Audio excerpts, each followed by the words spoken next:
Hello, everybody. Welcome back to another episode of the Behind the Hero podcast. It's your host, Dingane Kendricks. My name is Shaka and Dingane Let's get right into it. All right. So this week we're going to be speaking about everything Silicon Valley. All right. So last week we had this bye week. We're about halfway through this series, and honestly, I feel a little bit refreshed to have this conversation. I've been thinking about this topic, and initially on Silicon Valley, I had one set of questions, but then I was like, let me switch this up a little bit, and instead of talking like generally about Silicon Valley, like kind of steering this direction on like what's Silicon Valley to us. So I want to first start off by giving a little description of what Silicon Valley is. And Silicon Valley is basically a technology hub. It's the Bay Area, and depending on what like information you're looking at, people will be like, oh, Silicon Valley is the whole Bay Area. Or some people will be like, Silicon Valley is San Francisco. A lot of people agree it's like Palo Alto area because that's where Stanford, Facebook, like a lot of companies are located. But Silicon Valley is, I would consider to be the whole Bay Area and basically be like the hub of innovation and technology. And oftentimes where you hear about like other hubs popping up, whether throughout the US or around the world, they'll be like, oh, that's Silicon Valley of the Midwest. Or so it's really like Silicon Valley is like this idea. So my first question is, what is your experience with technology? My experience, I would say I have, what's the word? Slightly above average experience with technology. I would say that I was born right around a time where technology started to get, hyped up.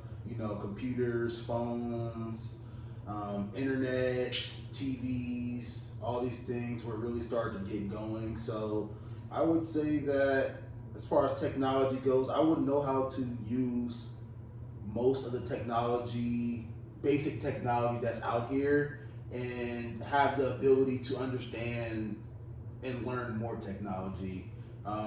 So besides the basics, like I just mentioned, like the TVs, the computers, the phones, learning different type of softwares on a computer, learning different type of coding on a computer, just researching different types of fields that can be obtained through technology. So I know that a lot of people hear about satellites and the connections, how satellites connect to the computers, and that's Wi-Fi, and that's like a field, an invisible field that connects everything together. So there are complicated parts of technology, but for the most part, I believe that I have a good understanding of technology, and I have good experience using technology, and there's still a lot more that I can learn, but I believe that, of course, we were born right in that good time to where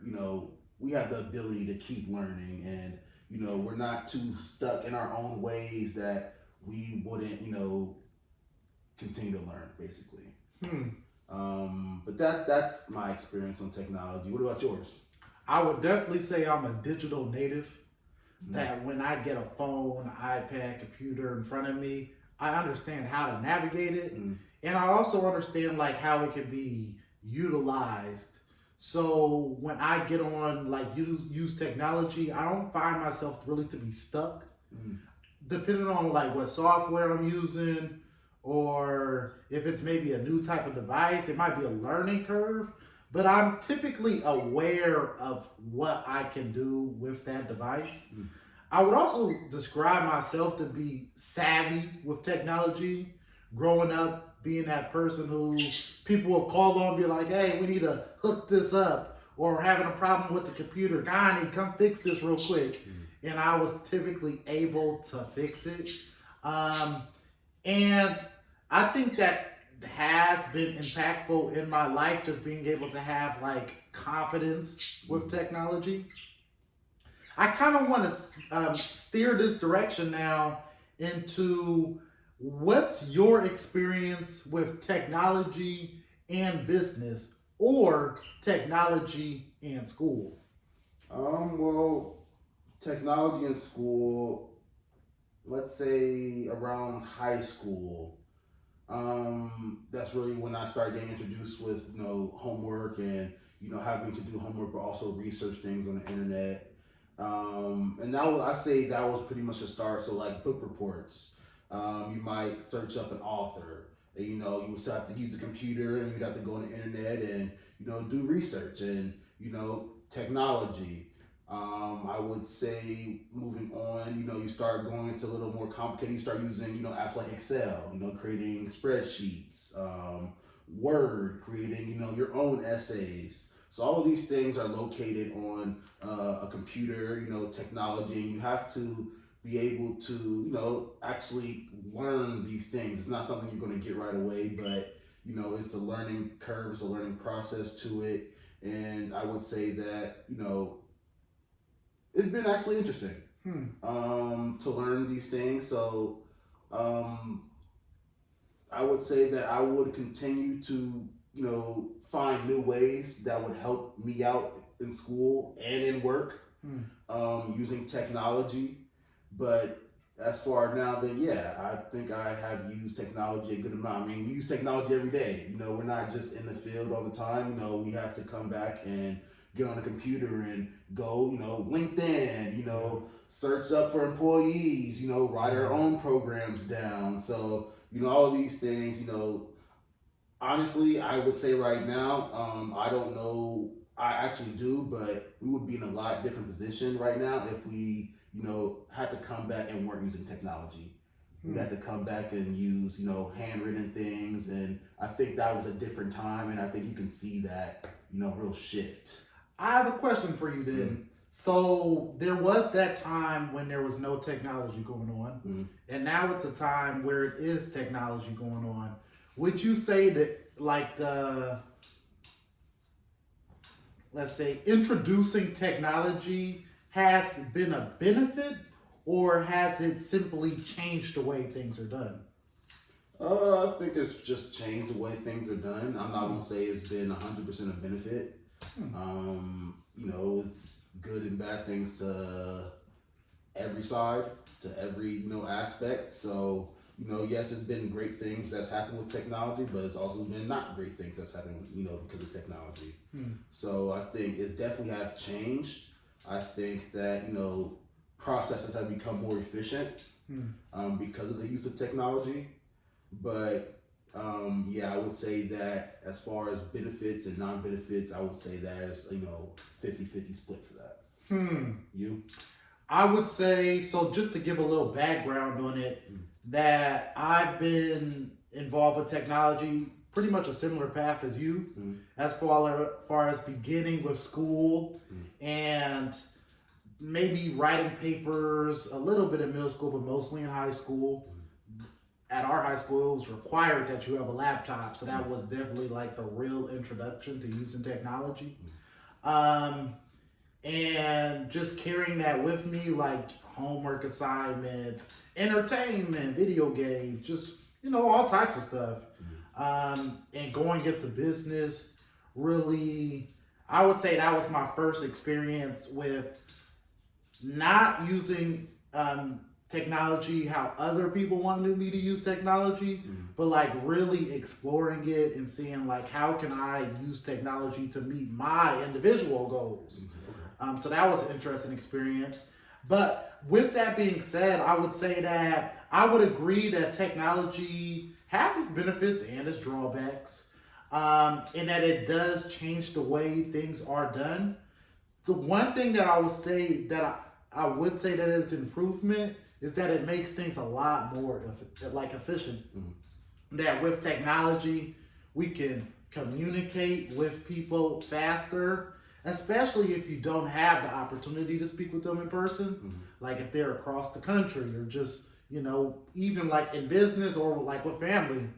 I would also say that like we've been introducing a lot of technology at Hero, like just as far as like connecting each other, being able to connect with like staff in a real time basis and like make these updates through technology, like through our company application.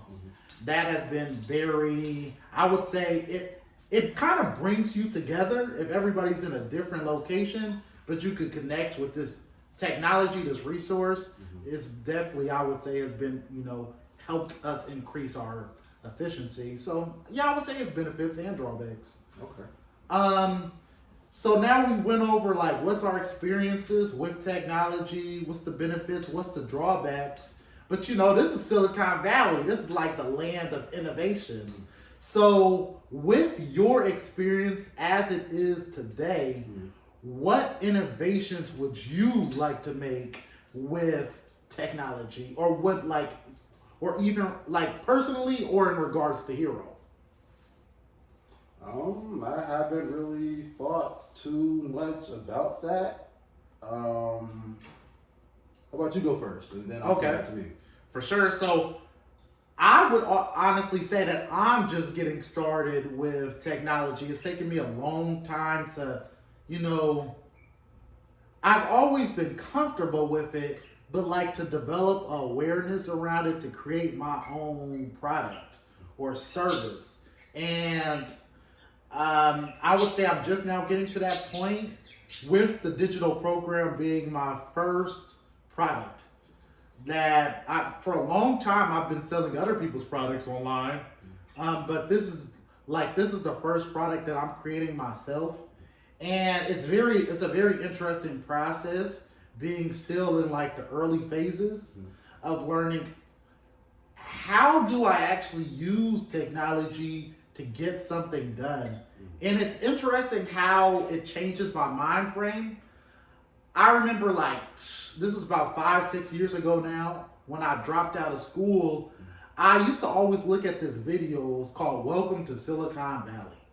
And in that video, they were going around to all of these different startups and educators in the Bay Area and getting their mindset on getting their perspective on what Silicon Valley was to them and painting this picture of what it was as a whole.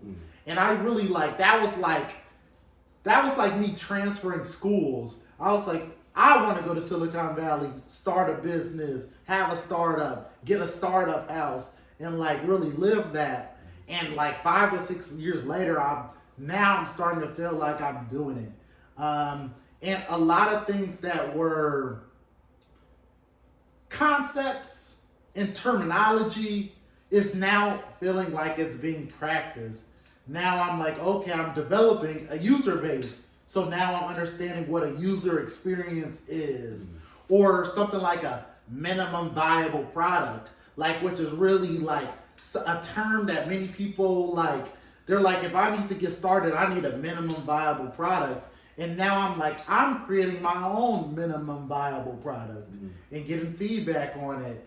And so certain things that it's I always looked at, I was like, dang, that seems interesting, but I don't know how I'm gonna get started with it. Now I'm getting started with it.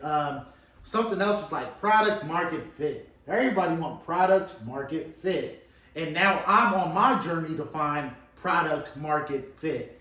And it's to a degree, it's working full circle. I would say I'm going forward, I'm thinking backwards. So it's kind of I'm in this cycle right now of doing, exploring, trying, doing, and it's interesting. And so with that being said, I'm still learning personally how to innovate with technology, but I'm definitely gathering insight by getting started. Okay, I see what you're saying.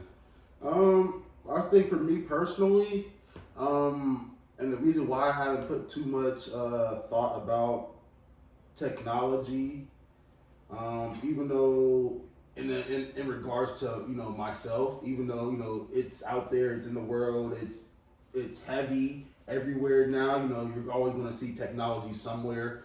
But reason for me is that personally, I never, I knew that going to school, engineering, you be on the computer, you're going to use software, you're going to use technology.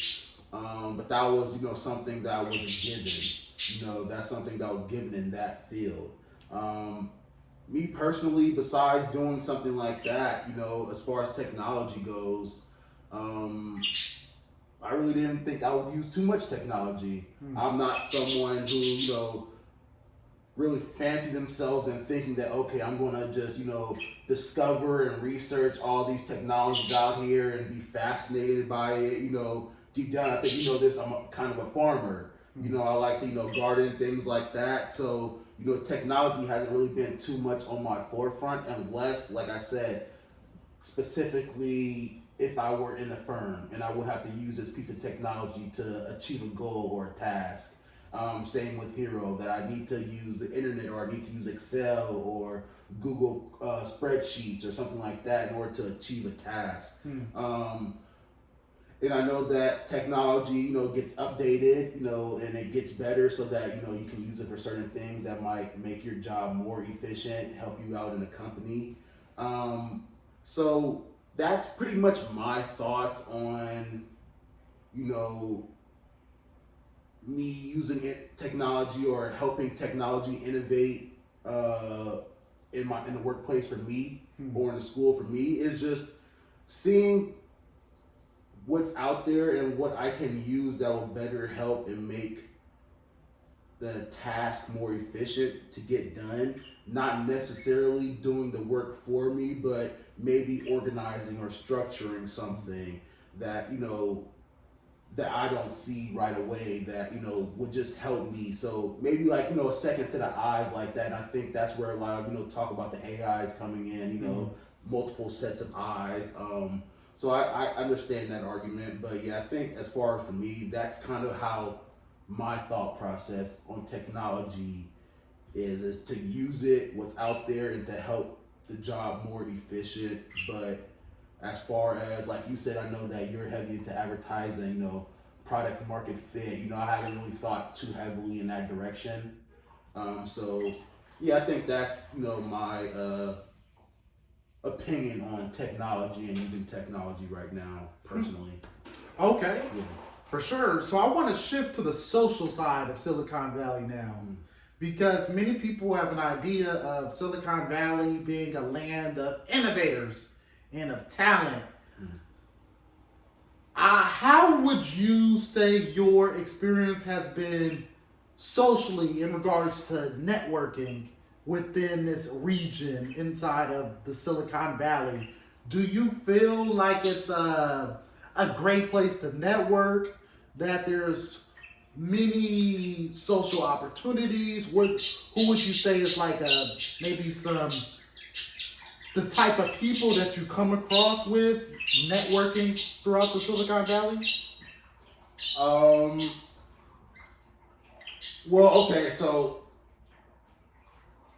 my definition of Silicon Valley, that would have to be, like you mentioned before, the people who kind of discussed the Palo Alto area, the Facebook, the Apple, that kind of area. That's my definition of the Silicon Valley. I really didn't know too much about Silicon Valley, being all over the place, like more just in Bay Area in general. So when I talk about the Silicon Valley as of now, it's all my thoughts coming from if I were to be in that scene in Palo Alto, if I were to be in that area, networking in that area, connecting in that area. But I do see how when you ask the question that you might think that just in Bay Area in general. Okay, so let's just go for Bay Area in general instead of just a specific spot. So Bay Area in general for me, I think that it's been going pretty well. I think that things like LinkedIn LinkedIn, was it Facebook, Instagram. I think those things are definitely very helpful. But I think, for me personally, I think that face-to-face thing is what I've been getting the most of these recent years, and just meeting a lot of people from parents to teachers to principals. Even getting to meet a few, district people and people from other organizations that we can eventually partner with. So I think that, in that regard, for me, I've actually come a really long way in that, when I go out, I actually kind of make more of an effort to make sure, I start some type of conversation, whether it be about the business or even just about, someone's, vacation or, weekend or what's their favorite, sport, Super Bowl. So, just in that regard, to build up that relationship so that, that can take us further, that can build a connection that, we can talk to each other a year down the line. And we had that bond that we created a year before off of something that doesn't relate to work. So I think that has gone very well for me lately, and I think that has been more of a priority, just to make sure that I get out there and just try to meet as many people as possible. Again, that's not my forte. That's not something that I initially thought that I would be doing, just going out there, connecting, networking like that. But it's something that I've actually found interesting. And something that, I would like to continue to do for a while. And, you meet all types of people, all types of characters. And, you never really want to judge anybody because everybody brings something to the table. Everybody has their own opinions, own character that they can bring to the table, and that might can add to, your projects, or you can add to their projects. So you meet a lot of people out there, and I say with that, just be understanding, be patient, and talk. Yeah. See what's going on about them, see what they like to do, what interests them, what motivates them. And I think that, again, as far as networking and connecting, I think just being able to communicate and conversate with somebody, what I've learned takes a long way, goes a long way. Yeah. I see what you're saying. What about you? I would describe Silicon Valley to be like a playground. If you step on a playground, you got people playing Foursquare. Some people are on the play structure. People are doing kickball. And that's kind of what it's like in Silicon Valley. It's all these different niches and industries that you can explore. And in all of those niches and environments, the people are somewhat unique. They're interacting in different ways. So I would say my first start was when I was reselling out here. And that's a whole world, like a reseller. So people are going to be at garage sales and thrift stores. And in that environment, everybody kind of got this certain type of mindset, this hard-working, gritty, go-get-it mindset. And it also comes with a certain set of skills. So you have a certain understanding of arbitrages and how to source product and where to sell it at. As I went through that community, it exposed me to different types of people. So in that reselling community, we started going to we had an event at eBay headquarters. And so now we got the eBay sellers, but now we're meeting with the eBay employees and leaders, and they're talking about how they're building product now. So that's kind of a completely different mindset. It's one group's we're the users of we're the ones with the user's experience. And those people, they were the creators in that environment. So that was a bit eye-opening too, to see from somebody else's perspective, they're crafting the product that we're using. So that was interesting. And I think oftentimes people think about Silicon Valley to be that. They're thinking about it like the creator, like eBay, Facebook, these well-known companies. But I also think it's this other side of Silicon Valley that's popping up at markets and just day to day getting things off the ground, going around to just different areas, trying to get their business off the ground. I think that's most of Silicon Valley. And then there's like what Silicon Valley's known for. And so now, like being where I'm at now, working more so in the education system, that's exposed me to a different type of person. Now I'm talking to teachers, principals, community directors who have a different type of mindset. And the playground has shifted. It's like I'm at another school now, where it's like everybody's in this environment, but they have different roles. They have different mindsets on what's going on. Yeah. And even in certain conversations, like we were talking to the community director the other day, and we were talking about the digital program, and they were like, "Oh, you should go to this conference." Like, so you can still notice like that big thinking, that networking aspect to it, but it's just in a different environment. And I think that's pretty cool. So I'll definitely say it's there's a lot of opportunity here to network and communicate. Personally, what I would say is that this is the advice I would give, is that it might not be what you think it is. Like if you come here with a mindset that, oh, I'm going to start networking, it's going to look like this and that, and I'm going to speak to these people, it might not. But I would say be open to what it turns out to be, because when I first came back from college, I was like, I'm going to go straight to Silicon Valley.